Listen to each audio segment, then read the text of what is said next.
Hello, I'm Sheridan Lovegrove. I'm an author, coaching psychotherapist, and inspirational speaker. And I embolden sensitive, empathic women who are stressed and overwhelmed and who prioritize everybody else's needs more than their own. So what they do is put others first. They really say no. They worry what people think. They put pressure on themselves and often go hidden in the background, ending up being ignored, overlooked, and discounted. So I support them to step into their sovereignty and take back control. Say no. Safely navigate relationship boundaries and have a lifestyle that's healthier, happier, more loving, and divinely feminine. And who wouldn't want that? The other day, in this part of the section of the program, what I've been doing is just really giving you some insights into what I do. And I have a happiness program which I do to support women to become those women divinely feminine in their sovereignty. And I talked about happiness, which is the program, and I told you that there was a 9-step module over 12 weeks. And the most important thing for my happiness program is that each of those words relate to some particular part of the change towards sovereignty. So I talked first about mindset. I talked about the harmony between our mind and our body. And in fact, what we're trying to do is get the sense of this direct awakening. So by learning how to monitor and navigate the way our mind works, so happiness stands for how all powerful people either interrupt negative experiences super successfully or how they initiate new experiences super successfully. And what we're really looking is how to manage a state so that you come into a state of direct awareness. So today we're just going to talk a little bit about activation, because activation is about energy. And if we don't have enough energy, well, nothing is going to happen. And we know that everything requires energy. Everything that we do, from simple breathing to smiling to being able to think and feel and act, is all to do with energy. And we want to maximize the use of energy. But when we're depressed, when we don't have a sense of purpose, when we don't have a sense of meaning in our life, what often happens is we start to close down on that energy. In actual fact, the more stressed we become, the more we deplete our energy stores in our body. In fact, we actually have very special cells called mitochondria, which I'm going to tell you, these are actually old bugs, ancient bugs that actually co-opted into our body in order to serve a purpose. So they have a symbiotic relationship with us. So it's actually a foreigner doing some work for us, but they're in the confine of our cells. But the more that we have of those mitochondria, the more energy we have. So there's about creating the space to have more energy. And in order to do that, we need to have a system to be able to do that. And what I do is I use a couple of methods. One of those methods is learning how to find more about your name.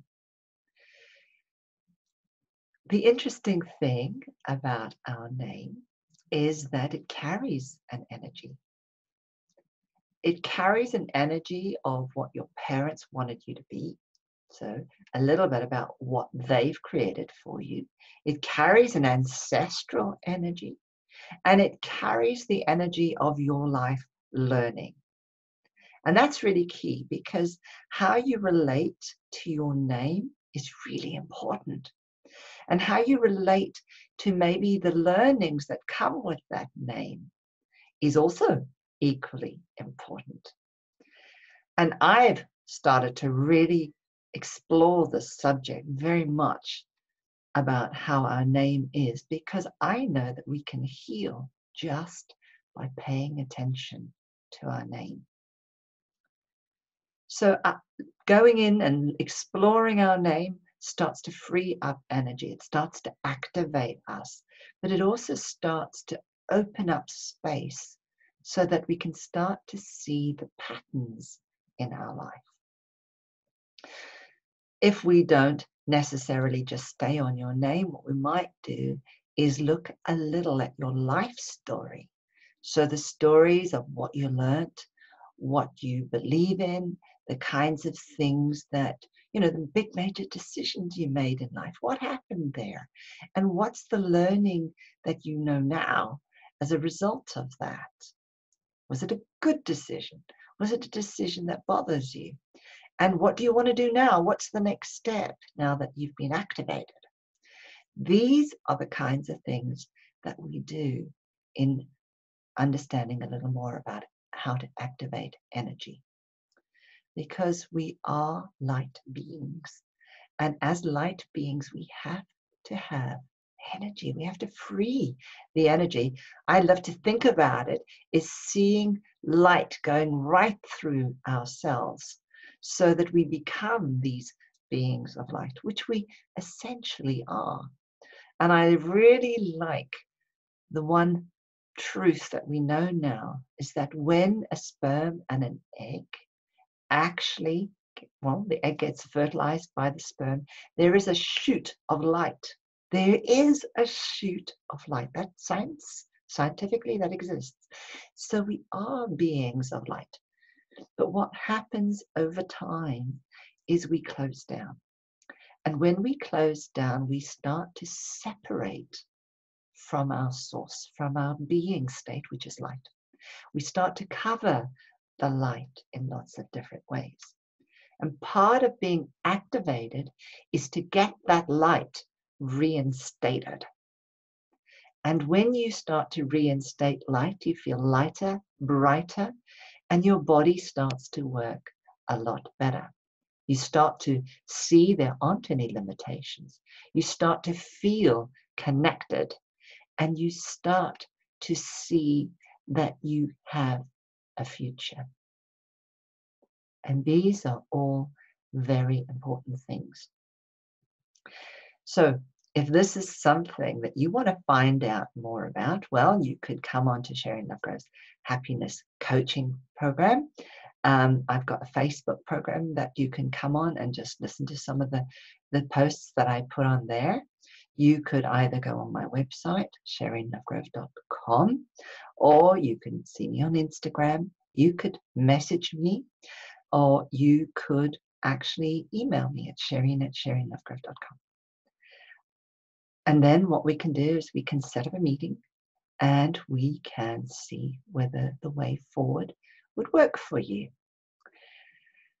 If you think what I'm talking about as you see me over the next couple of weeks, and you think, oh, I have a friend that really, really would benefit from this kind of work, then please like and share, or actually message them and put my link in, and we'd see how we can help your friend.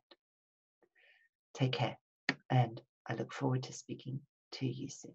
Bye-bye.